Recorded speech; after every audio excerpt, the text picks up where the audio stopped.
that will block that vehicle from moving on if they choose to. Yeah, and you look at those lights that are on the window there, you wonder if they might use a less than lethal force to shoot out the window, which we've seen in the past too, depending on the urgency of this. It'd be interesting to know more information about what led to this. That's a pretty sizable law enforcement presence. Certainly. Which leads you to believe this may be a more serious charge that we're talking about here. You also got to be concerned about, and maybe they're going to stop the traffic now. It looks like they have. They did. It was scary to me that there was all that cross traffic and the prospect of some sort of shooting and people being stuck in that. And now it looks like they have stopped people in both directions as they focus on this suspect. Yeah, as I mentioned that, and you saw two units just a few moments ago there move into the direction ahead of how that vehicle is facing to prevent, hopefully, any other vehicles from coming in the opposite direction or preventing this car, this suspect, from going any farther. So this location is a little bit maybe north of the Montebello area, kind of right in that area. There are schools in the area. Obviously, they'd be closed at this hour.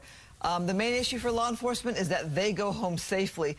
If you look at the driver, though, it seems to me that the driver is making some motions in that vehicle. Seems to be a little bit of movement there. Looks like some hands going up and down from time to time. Rick? And perhaps his cell phone has the flashlight app on it. You can see that flashing light there as well. And have we gotten confirmation? I haven't heard, Alex and Christine, if there are believed to be any other individuals in that vehicle. We don't know. Okay, we just got word from our assignment desk and booth that we do not know.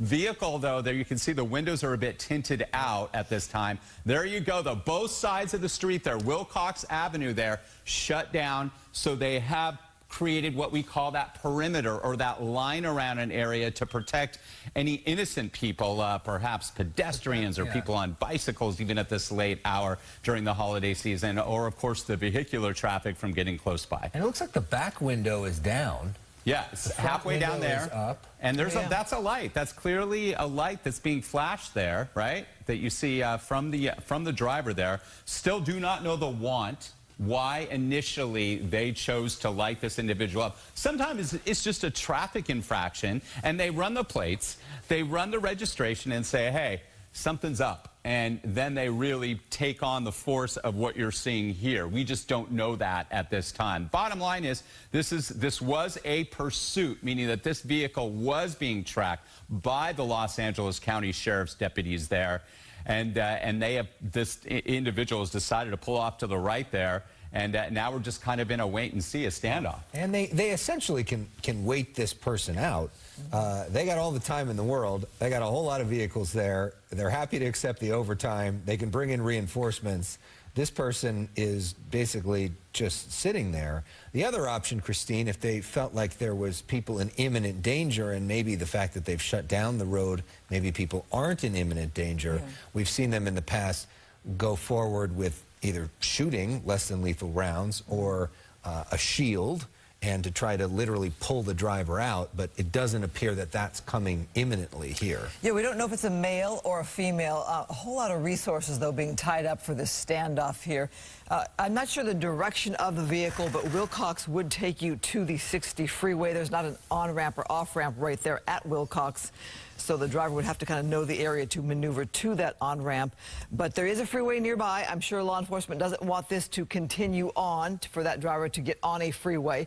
This seems to be a little bit of an isolated area where you don't have people walking. There's nobody's home right there where that person could, run into somebody's house. So there's some protection there. Why this driver is just sitting there, Rick, it's not an overly cold night to be sitting in your car with or without with heat, It's not overly cold out. Yeah, I think that's the least of the driver's concern at this time. And again, why do they run? Because they think they can get away. And some of them do. It's rare. But you can see the deputies from the Los Angeles County Sheriff's Department. And what we can't hear, obviously, from these shots from up in Skyfox with our Extreme Nav system there, is how they are directing this individual. Give up, hands up, put your hands outside the window. And that driver, that person is not adhering to the... Oh, now we go. Here we go again. This would be an ideal place to do a pit maneuver, too. Yeah. No, but you're absolutely right. I guess the driver's stopping his or herself. Is he out of gas? After about 30 yards there, right? Yeah, He moved up to the right. And Is he out of gas? empty and... yeah, and the deputies there are tracking. And what we can't see from our shot yet is what is up ahead. Have they completely blocked off both directions of Wilcox Avenue there? As we widen out, we'll see now, but look at all those units. Wow. And you can see there are some units there in that side street in the residential area, but there is an open road right there. So if this driver does have gas and the car is in good working order and they're in a state where they're like, hey, I want to continue this on, it looks like they can. But you can see that the deputies there out again, guns drawn, giving this individual direct instructions to give themselves up. Again, we believe it's just a driver in there, but as we've seen in the past, that there have been other individuals inside the vehicle as well. And here we go again. Same situation we saw a minute ago. You got to wonder also about the sort of mental stability or condition of that driver. It's very odd, the behavior with the light. It's odd the way they're driving and stopping and going. You wonder, Christine, could this person be under the influence of something? Or what exactly is going on mentally for this person? Yeah, a whole lot to think about here for law enforcement. You know, you see those deputies outside of their vehicles, a bit of a waiting game here. How long do we wait this out before, like you said, Alex, do they move in? And again, they probably have a little bit more insight than we have. Is it a male? Is it a female? Perhaps perspective on the person's rough age.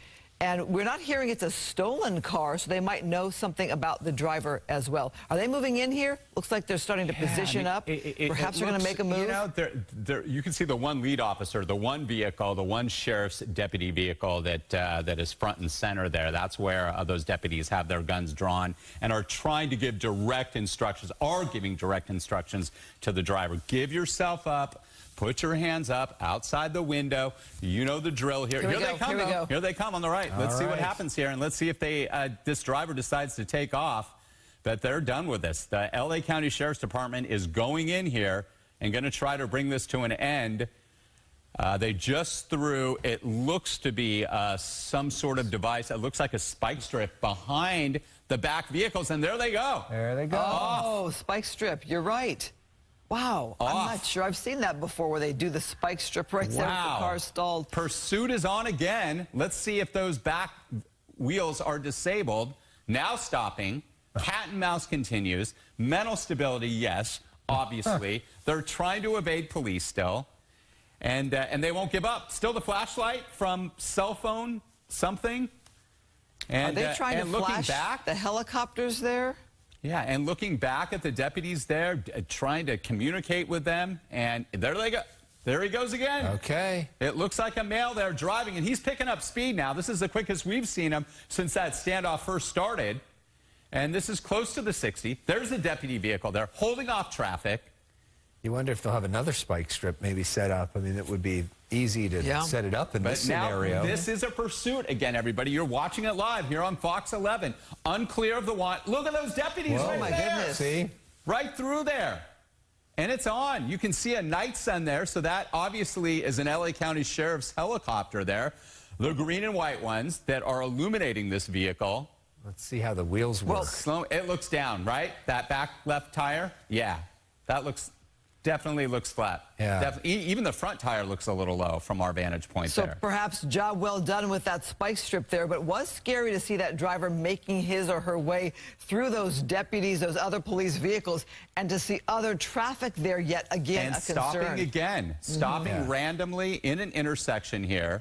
Well, and it's pretty unusual to see a spike strip driven over at zero, right? You know, I mean, usually we see a spike strip and maybe they hit it and it's thrown, and you know, good luck getting part of it. This is like a direct drive over it, and it seems to have been effective at least with the back. All four flat. We're getting confirmed, and you could see that on both the front left and back left tires there. They're down to the end. But that doesn't stop these guys, right? We have seen before lengthy pursuits with people on flat tires and sparks flying and all the rest of it.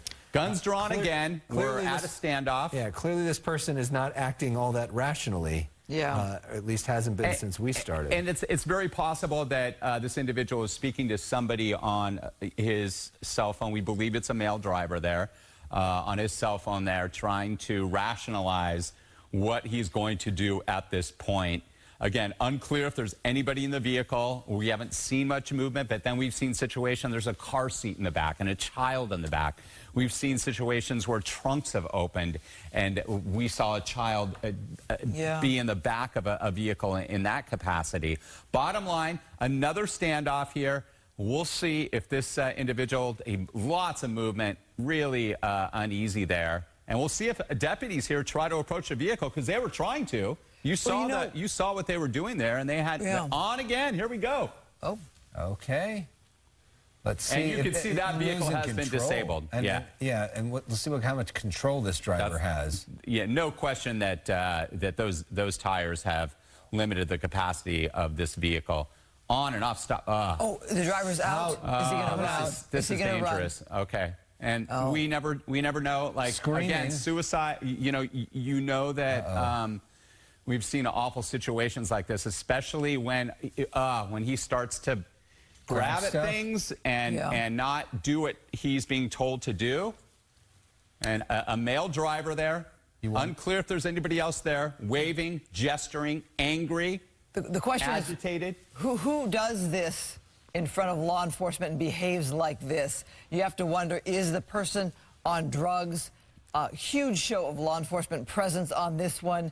You have to wonder again how much they know about this driver and this suspect, how badly they want to bring this person into custody. Very, very strange behavior here. Yeah, certainly. We don't know what the mental capacity is. Perhaps his significant other broke up with him. It's the holidays. You have no idea what's going on in this case if they're under the influence. Bottom line, he's waving his hands. Guns are drawn. They have to be very careful here. The deputies, they want to bring this to a safe conclusion. They want to go home safe to their loved ones, those deputies. And they know that every news chopper is overhead broadcasting this live, no question. But you could just tell how agitated this driver, this male suspect is. And you think, too, where is this driver going? Where does this driver think he's going?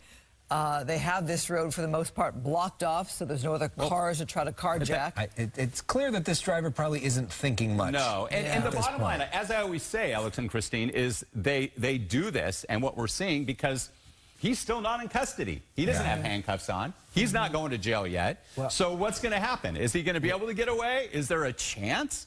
What is he doing here? There's the deputies there starting to roll up, but now they're backing off a bit.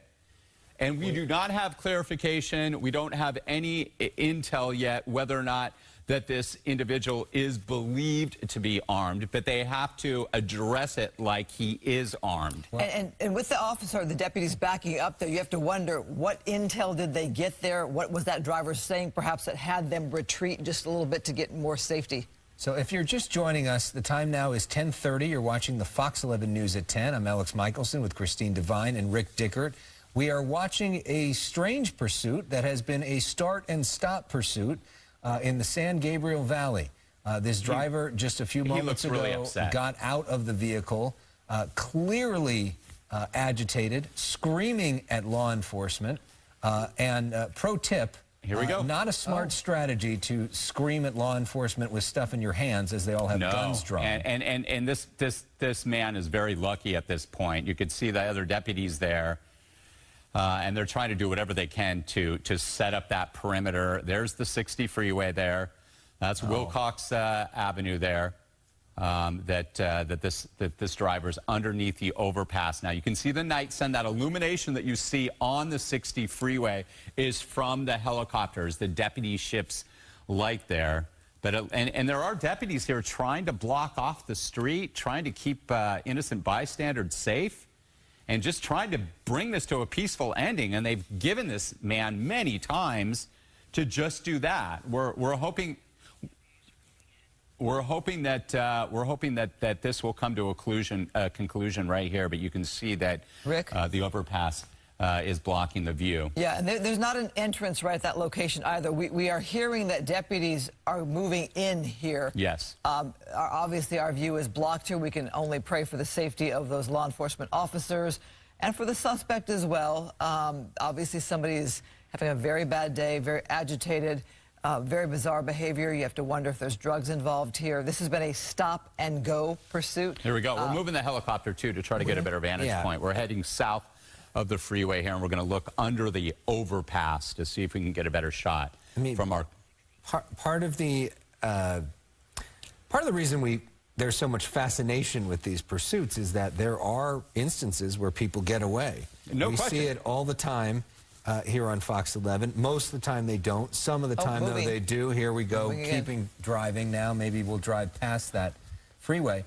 And it is very, very, very difficult to figure out a scenario where this driver gets away in this instance. All right, and with that much law enforcement behind this guy, and with that car that badly damaged. There he goes.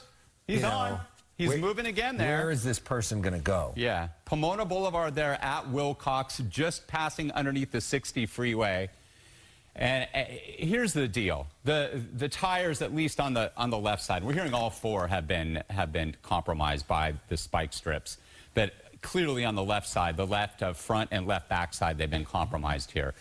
Deputies have the advantage, obviously, in terms of their power there with the hardworking, dedicated men and women of the Los Angeles County Sheriff's Department. And all they want to do is bring this to a safe conclusion. But here we are. We're in front of a 7-Eleven. Yeah, and you wonder, like, we just saw another driver go into the 7-Eleven parking lot there. I mean, this is not a safe place for these people to be. This guy could be wanting a suicide by cop. The way that this person was acting, sort of tempting law enforcement basically to shoot him. That's what I was... And so if you're nearby there, like those other bystanders, you could get caught in crossfire that could escalate real rapidly here. There's no question, and I halted in saying that, but I started to say that, as you said, Alex. You know, we've seen these awful situations, what we call suicide by cop, meaning that an individual who is being chased, who's being tracked, who is in that point of despair, wants to go away, awfully, unfortunately, and will do whatever he or she does to get that attention from officers. But officers don't want to do that unless they know that their lives are at risk or the public's lives are at risk. That's what these officers do, day in and day out, carrying the badge there. And that's what we're seeing here. And this man clearly... Look at the guy on the bottom that's just out there watching all this. Not a very safe or smart place to be. And recording and, you know, trying, as people get interested in this, you could clearly see there that those two tires are damaged there by the spike strips. You could see that the deputies now are positioning themselves in ways to protect the public, like this deputy just rolled up in the parking lot there, as you mentioned, Alex and Christine, in the 7-Eleven. Get away. You know, we need you to be, there you go, like back off there, and he's going to back off. And this guy still has his phone. It clearly looks to me that he's communicating with somebody. Well, you had to have that deputy move in to get that person out of the way. Could be a looky-loo, could be somebody from the area, could be, you know, sometimes people are out there trying to capture law enforcement on camera. But you're right, the safety issue here is concerning because we don't know the mindset of this person, this suspect here.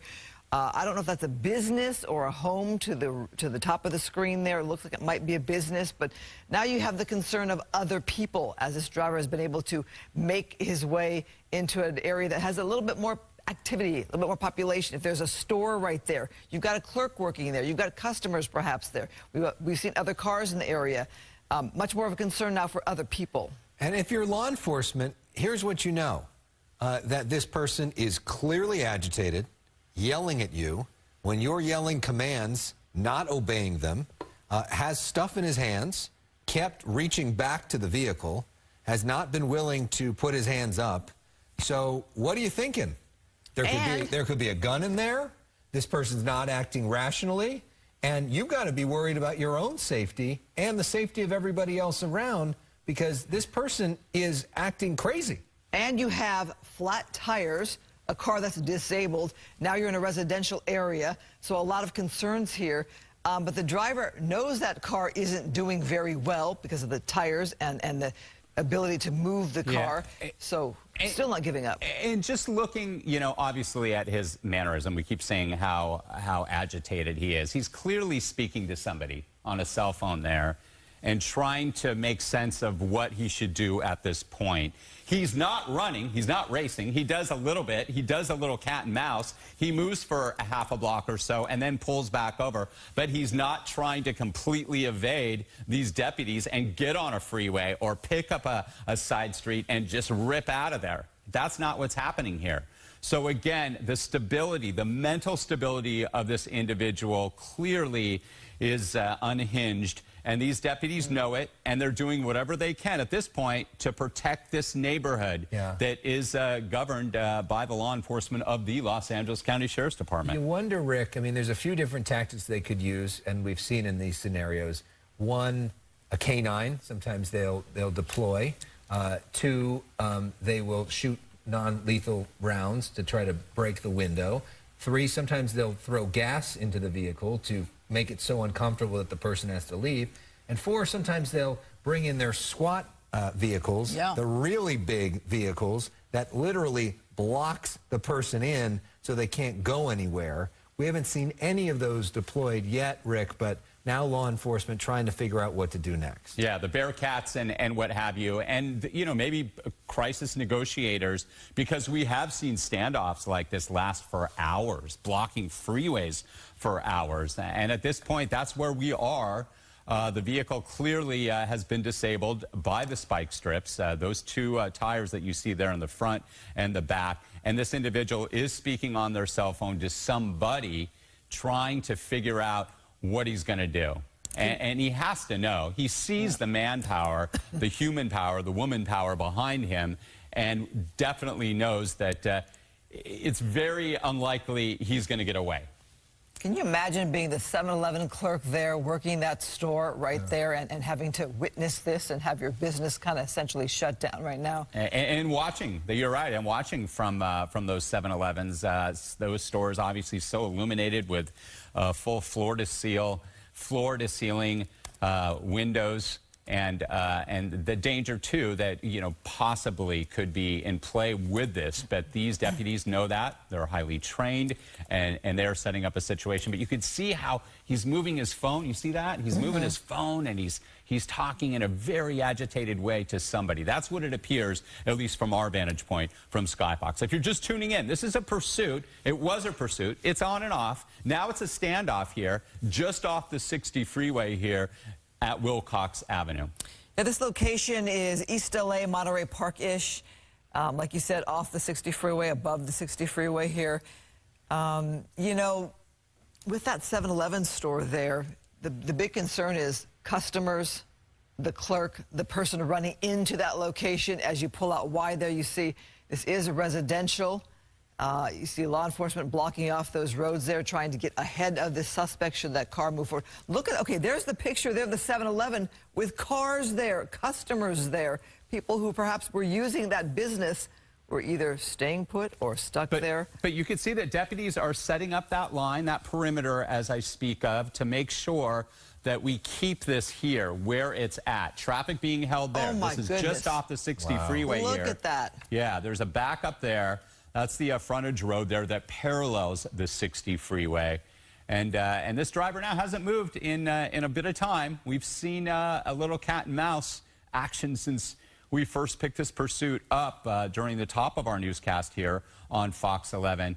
But clearly, this man, it's a male driver, still unclear of the want, still unclear why the pursuit started, why the lights and siren went on. What they know about this individual, we don't know a lot. The bottom line is they ran. They ran. They were told to pull over. They ran, and they still are not doing what they're told. And some of the scanner traffic indicates, and this is not confirmed yet, but scanner traffic indicates the want was assault with a deadly weapon with a knife, which would lead to officers backing up and being careful, and may be what that person had in his hands, too. A knife is just as lethal as we've seen as a gun is, or any other. A car is a lethal weapon. We've seen these individuals ram their vehicles into police squad cars and sheriff's deputies units here. And that can be definitely a lethal threat as well. There's the 7-Eleven there on the corner. And they're people the are people outside watching. Yeah. Imagine, Rick, if you're those motorists there that are stuck at the top there of the road there, who are having to call home and say, yeah, there's a pursuit standoff. I might be here a while, because who knows when this could end. And there's been no attempt right now to take motorists off that freeway there. They're just kind of stuck there waiting. Could be a long night for them.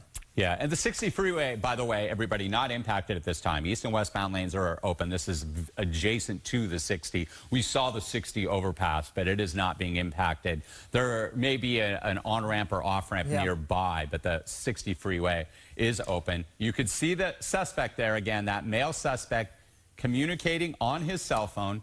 You could see the light from that cell phone. And you see the deputies there, guns drawn, giving him clear instructions to just give himself up, and he's not abiding by their instructions. And now we have officially confirmed what the scanner traffic was indicating, that the want on this is assault with a deadly weapon with a knife. We don't know who was assaulted, but we do know that is the allegation, and that is why law enforcement is a little more cautious on this than they would be if they didn't know that the person was armed. He's so agitated. You could just see his movement there, even in the darkness, and we can get a little bit of a glimpse because of the light from that cell phone that he's communicating on. And deputies know that. Deputies are pushing people back from that. That's the 7-Eleven there. Stay away, you know, stay out of harm's way.